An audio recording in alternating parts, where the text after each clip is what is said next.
All right, in this explainer, we're going to break down the exact tax blueprint that some of the most savvy real estate investors use to legally slash, and I mean sometimes completely erase their income tax. This is a seriously powerful strategy, so let's just dive right in. So let's start with a big question. It kind of sounds impossible, right? Can someone with a really high-paying job, maybe a successful business, legally pay $0 in income tax? Well, the answer, believe it or not, is yes. And the way they do it is hidden in plain sight, using real estate. You see, here's the fundamental shift in thinking you have to make. The tax code isn't just a bunch of rules designed to take your money. It's actually a map of incentives. The government wants certain things to happen in the economy, like creating more housing. So it offers these massive tax breaks to people who help do that. It's almost like a partnership.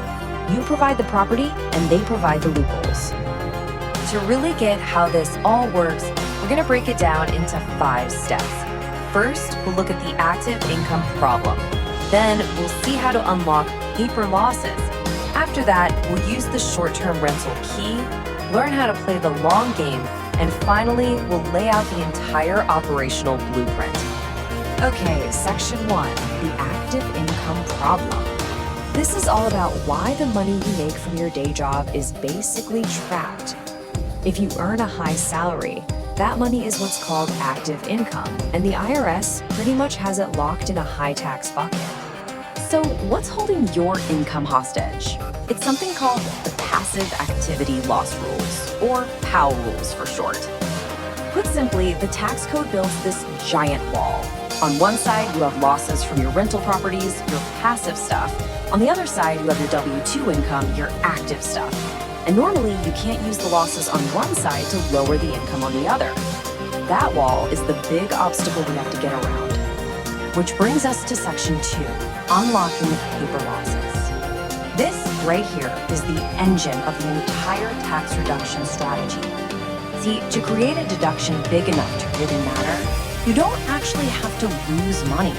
You just have to generate what's called a paper loss, an expense that only exists on your tax return.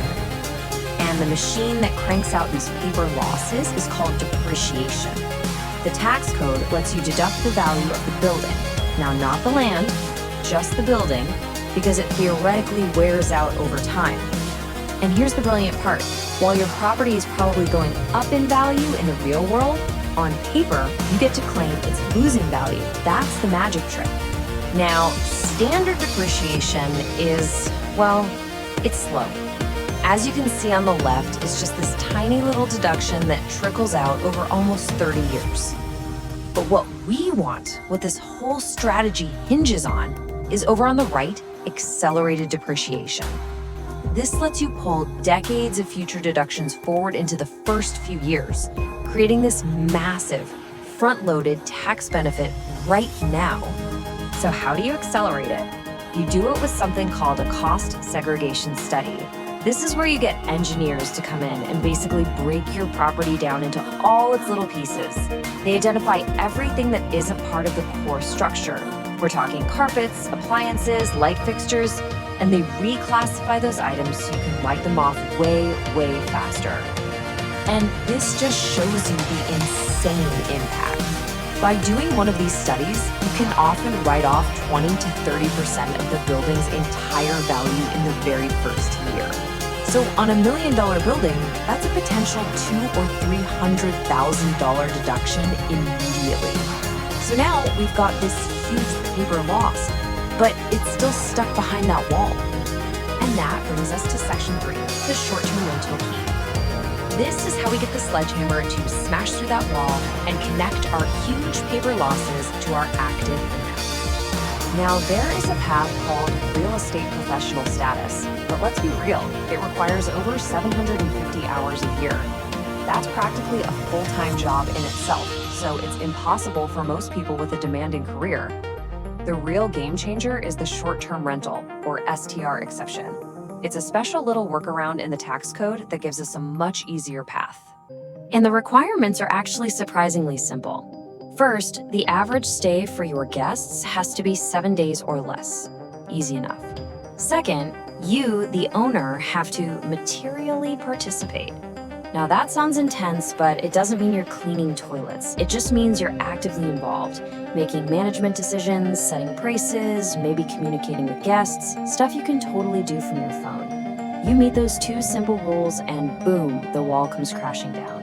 That massive paper loss can now flow right over and wipe out your W-2 income. Okay, moving on to section 4, playing the long game. So you've saved a fortune on taxes year after year. That's great. But what happens when you decide to sell the property? If you don't have a plan, all those tax savings could just poof, disappear. Because, of course, there's a catch.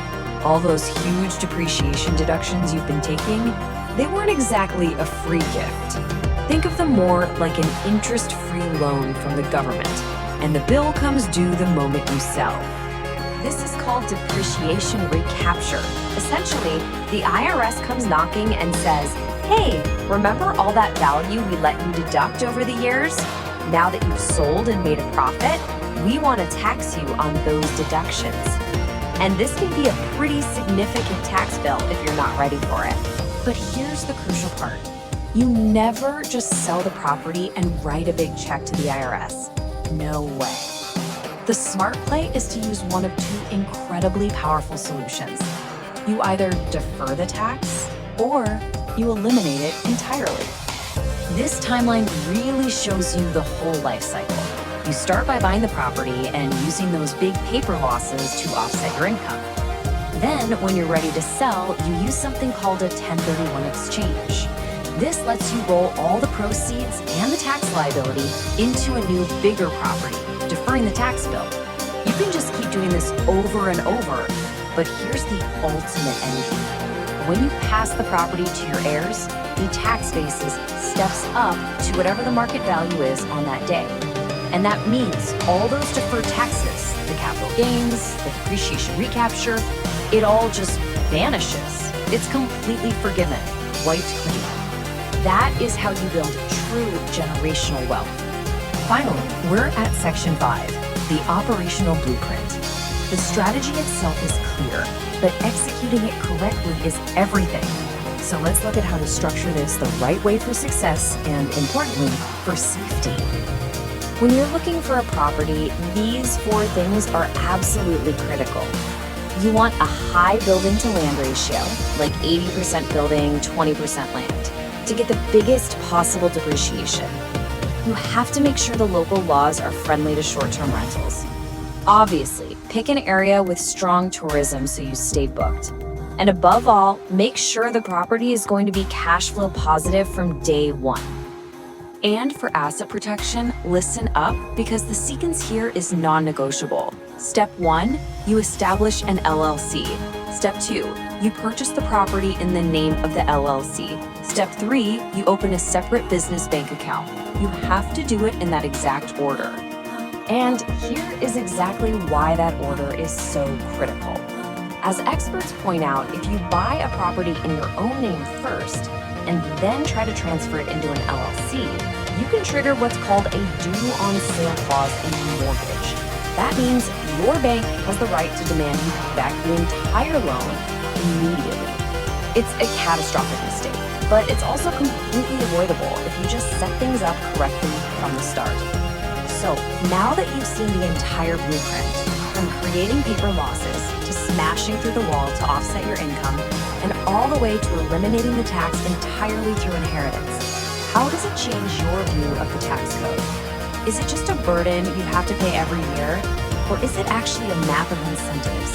A powerful tool that, if you understand it, can be used to systematically build wealth.